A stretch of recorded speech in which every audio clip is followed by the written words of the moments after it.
Hola amigos, this is Somveer and welcome back to CodePipe. We are designing the backend for our e-commerce Django website. In the last video we have added discount prices to our products. In this video we will add wishlist capability in our website. So let's get started. This is our main folder and we will be providing this capability in orders. We will make a model. We will call it wish item. It will be derived from model.model. Here we will be providing three fields. First one will be user, second one will be product, and third one will be quantity of product. This will look something like this. So user will be a foreign key to user, which we will import here from django.contrib.auth.models import user.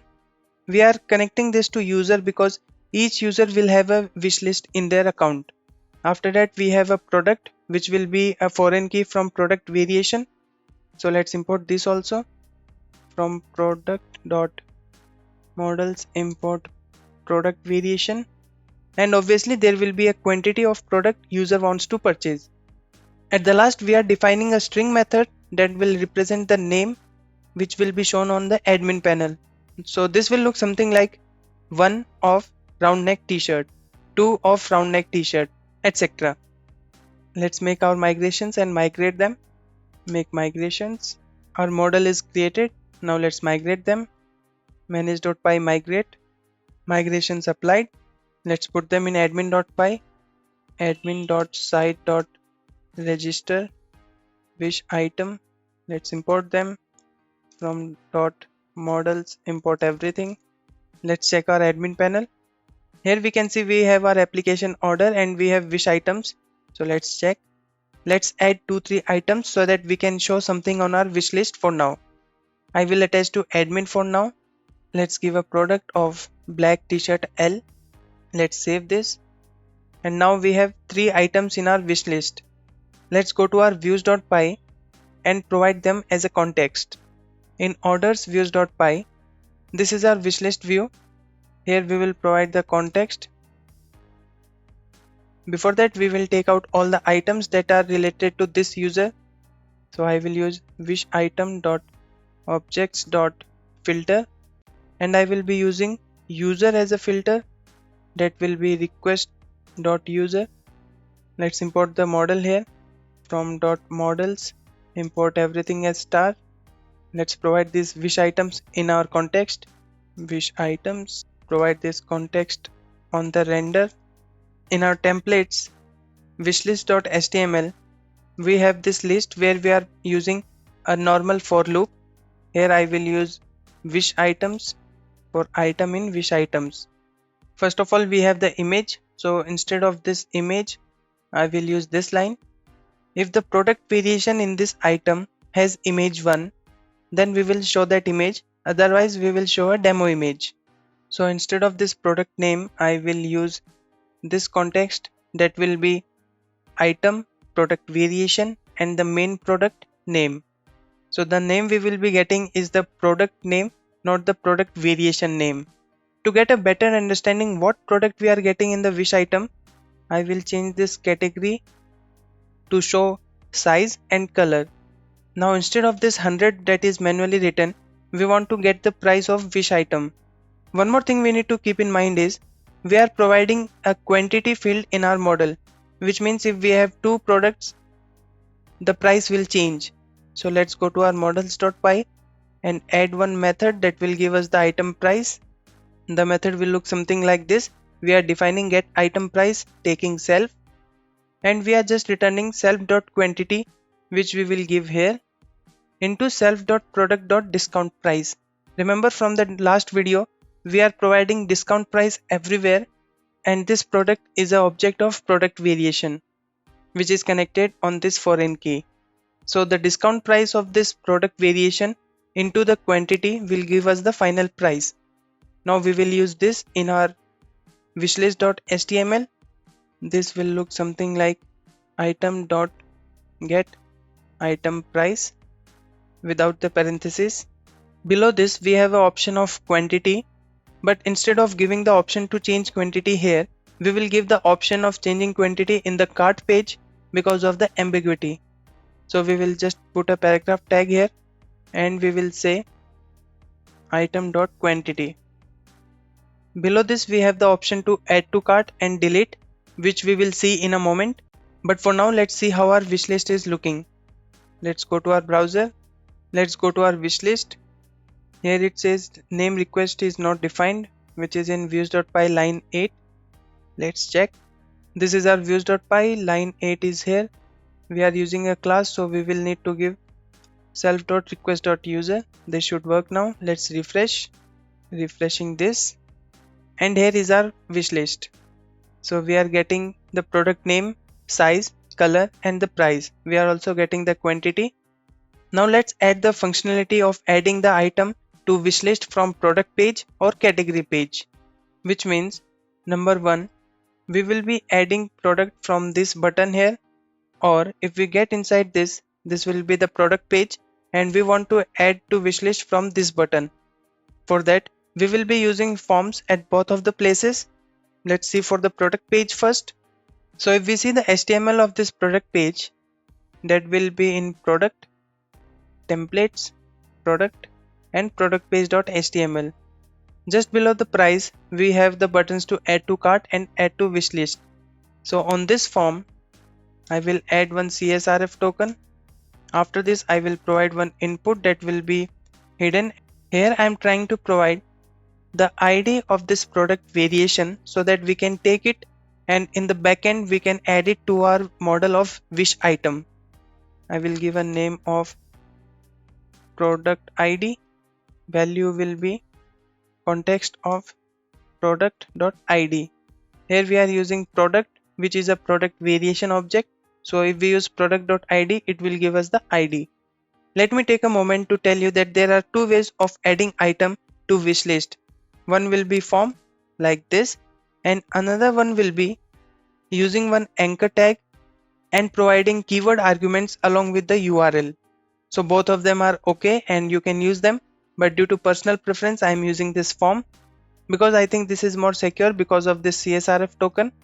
Now we have this product ID. So we will go to our order views.py and we can manipulate this. Here below this wishlist view, I will define a new function that will be called add to wishlist. It will take request. As we are using form, I will check if the request.method is post. If it is post, we will first check if we are getting anything or not. So we will say request.post. We will add this to URLs. That will be order URLs. Under here I will make a new path that will be add to wishlist, taking the view of add to wishlist. I'll give the name of add to wishlist. Now I will use this name in our form, that is in product page. On the form we will say action is equal to order, not to wishlist but add to wishlist. Here we are giving a method of post. Let's save this. On the browser, let's refresh once. Here we will click on add to wishlist. Obviously we are not returning anything as of now, but let's check our terminal. On our terminal, if we look for the print statement, here it is. We are getting the CSRF middleware token that is default. Also we are getting this product ID of 2. This is the ID of product variation. To confirm this, let's go to our admin page. Here we will go to product variations. We are looking for ID 2. So item number we have ID. So ID 2 we have male Hulk t-shirt black L. And if we check our page, we were on male Hulk t-shirt black L. So everything is in place. Now let's see how we can add this product into our wish item. Instead of this, I will try to get the product variation using the ID. So I will use this line. We are getting the ID using request.post.get. Then we are getting the product variation using this ID, that is from product variation.objects.get. Again we need to import this product variation model from product.models. So that will look something like this. We can import everything from product.models. Here we have one more challenge, that will be checking if the item is already present in the wish list. As we are not providing any functionality to increase or decrease the quantity, it is up to us what we want to do. If we want, we can increase the quantity if we are adding the product again, or the second option will be, if the item is already present in the wish list, we can check and we can totally remove the form from the equation. But that will be a bigger task to perform, so I am neglecting that, and I am going with the option where if the item is already present, I will just increase the quantity. For that, I will try if I can get this product variation into our wish list.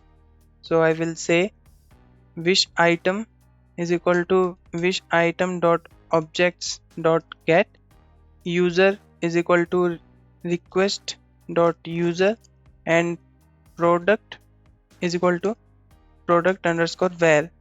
Here I am checking if this exact product is present in the wish item or not. Since we are using get, we are putting it under try. If this wish item is present in our model, we will increase the quantity, which will be wish item dot quantity plus equal to 1, and we will save it dot save. And if there is no product variation in the wish item, it will raise an error. We will catch that error using except, where we will create a new item. So that will be wish item dot objects dot create. We will give the user as request user and product variation that we have already defined. And finally, whether we are creating one or adding one, we will redirect the user to wishlist. That we will do using HTTP response redirect reverse order wishlist. Let's import this from django.http import HTTP response redirect, and we can import reverse from shortcuts. Let's check if it is working. Let's refresh. We have this Hulk t-shirt black L. Let's add to wishlist. It is going to the wishlist page, and here we can say we have quantity as 2, and along with that we can also check we are increasing the price.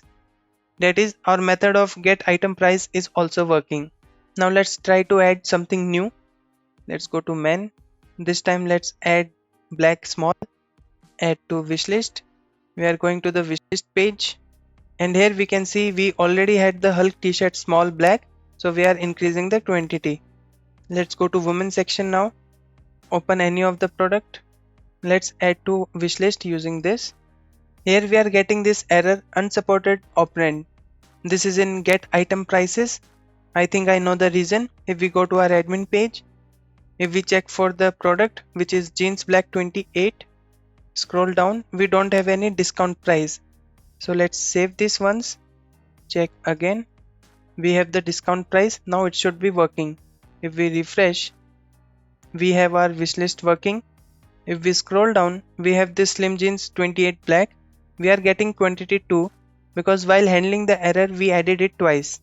The next step is, if we check for the category page, we want to add the functionality of adding item to wishlist from this button. So let's go to category page where our button is located. That is in product templates product and category page.html. This is our product card. Inside this product card we should have an option of adding to wishlist, which is this one. So instead of this anchor tag, I am going to use form, but we can also use anchor tag where we are sending keyword arguments along the URL. But I will remove this anchor tag, provide one hidden input. I am going to keep this division same. So let me replace this code. The form must look similar to what we have added in the product page. We are again redirecting the user to order add to wishlist that we have already created. Method is post CSRF token. Again we are giving the hidden input of product ID with the same name, and here we are providing the button that will help us in submitting the form. We have already provided the URL and view, so let's directly check this out. Let's refresh, and here if we check this one, if we click on this, we are being redirected to wishlist page, and if we scroll down we are getting this quantity 1 Hulk t-shirt red, which means our add to wishlist function is working fine. Now let's add the functionality of deleting this item from wishlist. This should be simple. So on our wishlist.html page we already have this form which says delete. So I will add one CSRF token here, CSRF token. I will provide one hidden input field that will be the product ID. Name will be again product ID so that we can easily get the ID. Value will be product.id. That will be a context. Let's define a view for this. We will go to order views.py. Below this add to wishlist, we are going to create a new function that will be remove from wishlist, or we can call it delete from wishlist. It will take request. Again, we will check if the request method is post. If request dot method is equal to post. Here, instead of product ID, we are going to directly take item ID. That is a item of wishlist model. So in our wishlist.html, we are using item here. So instead of product ID, I will say item ID, and product.id will become item.id, so that we can directly take this item and delete it. Coming to views again, we will take item ID as request.post.get item ID. Then we will filter out this item in our wish item objects, and we will use the delete to delete this from the wish item model. And we will redirect the user to the wishlist page only, which will look something like this that we have already used here. So HTTP response redirect reverse to wishlist page. Let's make URL for this. So in our urls.py, I will make a new path that will be delete from wishlist. Take the function name we have defined and give the name of delete from wishlist. Let's use this in our form. Copy this wishlist.html. Action will be URL. In order, I will use delete from wishlist, providing a method of post. Refresh. Let's try to delete this slim jeans black 28. So if I click on delete, we are redirected to the wishlist page, and if we check, we don't have that item anymore, which means our delete from wishlist is also working. Now there is this one last thing we need to do, that is providing this number with the exact count of wishlist items. For that, there is this cool feature from Django, that is context processors. So basically we can use context processors anywhere on our site. Like request, we can use it on any page, and debug, messages, etc. So we are going to make a new context processor of our own, and on that we will send this value so that we can show it on any page. Why we are taking help of context processors and not the basic context is, this is in our base.html, and we are nowhere using our base.html in a view, so we can't provide any context to our base.html. So for that purpose, we will be using context processors. To make our custom context processor, on the main order application page, we will make a new file. Let's call it context_processors.py.